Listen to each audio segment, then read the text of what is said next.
country's largest technology companies, TCS and Infosys, have both reported their first quarter earnings. How do they tally against each other in crucial business metrics? Agam Vakil has put together a comparison. Agam, I was listening to you on Friday very, very closely. There seemed to be a wide chasm of difference between what TCS has delivered and what Infosys has managed to do. There absolutely is. That gap is widening even further, and the first quarter numbers will tell you the picture. Now, let's take a look at perhaps the most important metric, and that is your revenue growth in constant currency terms. For TCS, it's been 4.1%. Not only has it been higher than Infosys is 2.3%, but they've beaten consensus expectations. On the other hand, in constant currency terms, that's largely in line with consensus. So in this case, of course, TCS scores and takes the lead over Infosys. Let's move on and talk about the other very important operating metric, and that is your operating margins.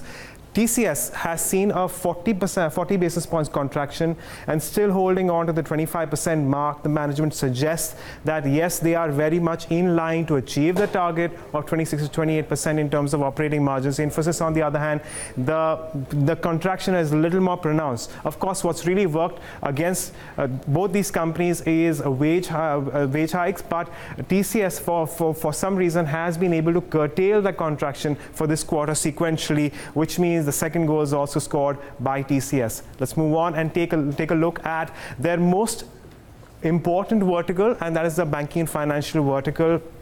Just look at this. After 3 years of the management suggesting for TCS that they are in wait and watch mode, they finally come up with a sequential growth of around 3.7% on account of some very large deal wins. On the other hand, this is not really panned out very well for Infosys. In fact, we are looking at a 0.2% decline, and this is perhaps one of those factors which may prove a challenge for Infosys going in, even as they start restructuring their business in line with the new strategy that the new CEO has formulated. And it is important because, as you can see, nearly a third of revenues for both companies come from this vertical. That said, let's move on to that most important market, North American market. Well, over 51% of your revenues from TCS comes from there, and they've seen a growth around 3.7% in that market. That was the market which was slow for the entire sector, and for TCS, that's picked up. For Infosys, well, maybe, but not as much as TCS, especially given that about 60% of Infosys revenues come from North America, which means that TCS is now in a clear lead of 4:0.